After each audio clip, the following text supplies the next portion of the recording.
Thought, what better time to look at the hated Star Wars prequels? Oh, I don't think there's a more despised group of movies than The Phantom Menace, the very first Star Wars movie, and the very first prequel that come after the original 70s trilogy.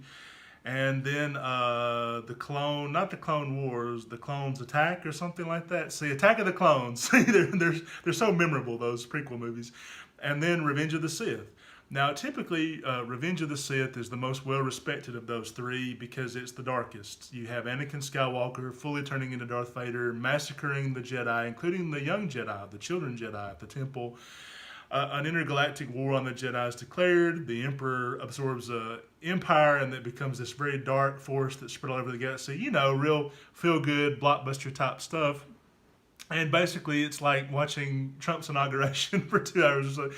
But it's very dark, and I think it gets the most respect for that reason. I think Attack of the Clones, I think, that title sucks. I mean, it just sounds like some 60s, movie or something like that. But it's cheesy sci-fi with like a guy in a robot suit or something. But that it's the most romantic of the Star Wars movies. I think that the scenes between Hayden Christensen, who's not a good actor. I don't think anybody would claim that he is. But Natalie Portman, I do think that they're okay. I mean, they have that real connection. You understand why he would risk a lot of stuff to be with her. And then there's also some cool stuff with Count Dooku, where it's like Emperor Palpatine. He's playing both sides of this war. All he wants is for the war to escalate and escalate, escalate up to where he has basically a clone army on one side and stormtroopers on the other side and the robot army on the other side and all this stuff where it's just this intergalactic war that allows him to basically become the ultimate fascist. To keep the peace, he creates the chaos.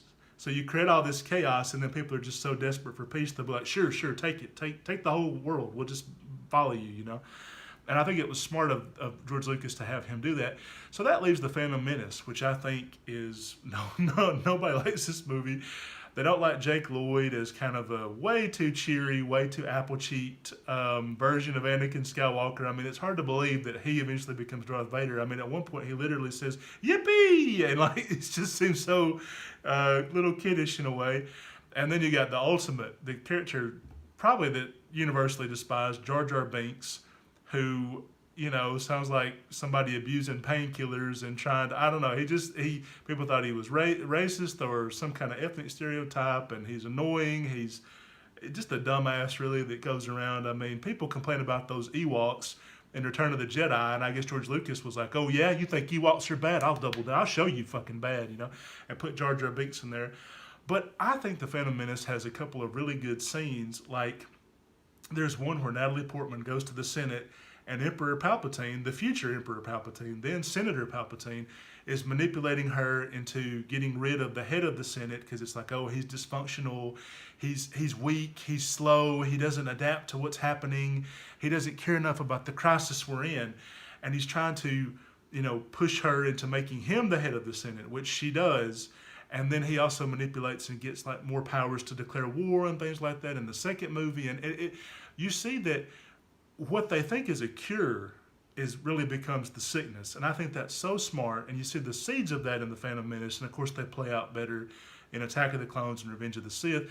But that one scene is so good because it shows you how fascism gets started. I mean, I've mentioned Trump earlier. You've seen it with Hitler. You've seen it with Duarte in the Philippines.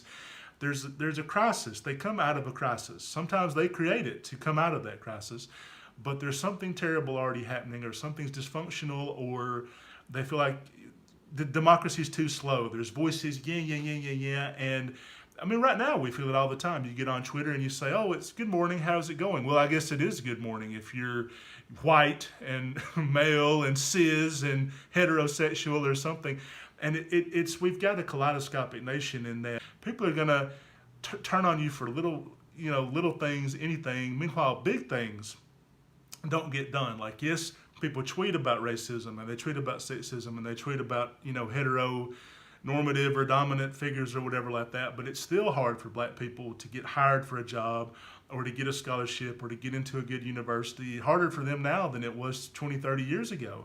But it seems like we're talking about it more, but nothing is really getting done. So I think when people get that frustrated with democracy, they start turning to, well, Trump, he's going to shake things up. And I think that scene's good. I think the racing scene is good, where Anakin's racing this pod through All Out, and it's a really cool racing sequence. We talked about Speed Racer a couple weeks ago. Really, it's hard to fuck up a racing sequence. And I think one of the best Will Ferrell comedies is Talladega Nights, because you can interject the humor with there's just something about, it doesn't matter if it's boats, planes, trains, automobiles. There's just something about racing. There's a handful of really good scenes. I think Darth Maul's a great villain. They didn't do enough with him. He's only in 2 or 3 scenes in the whole movie. So you wonder about Darth Maul, like, oh, where'd he come from? And you wish you could have seen him be more badass. I think the real problem with the prequel films is the way George Lucas filmed them. I think that they look terrible, because that was really early on in the digital revolution, or whatever you'd like to describe it as, where people, I mean, look, I'm not against digital. I'm not like Christopher Nolan, and film's the only way to do things. I mean, this is filmed digitally, and I think a lot of indie filmmakers, they simply couldn't afford film to make the movies that have really broken out recently. I love film and I love digital, and some movies are better one way or another, but Lucas was early into digital, and a lot of the movie is just total green screen, and the effects don't look right. And you have those great analog effects in the 70s Star Wars movies. I mean, Jabba the Hutt looks great, and Yoda looks great, and the puppets, they look great. I mean, there's something to be said for analog special effects. I think they can look really amazing, and that's why the early 70s Star Wars movies, they had this cool mystery to them. It was sort of like this mysterious quality, this ambiguous quality. They still have that when you watch them today, and the prequels just felt kind of flat and a little antiseptic. I mean, the original Star Wars movies were like going into some mysterious treehouse in the back of the woods, and then the prequels felt like you're going to the hospital waiting room. Like, it was too well lit. Everything just didn't quite look right, and didn't quite look like the way it was. And I think that's why a lot of people were just so turned off by the early prequels.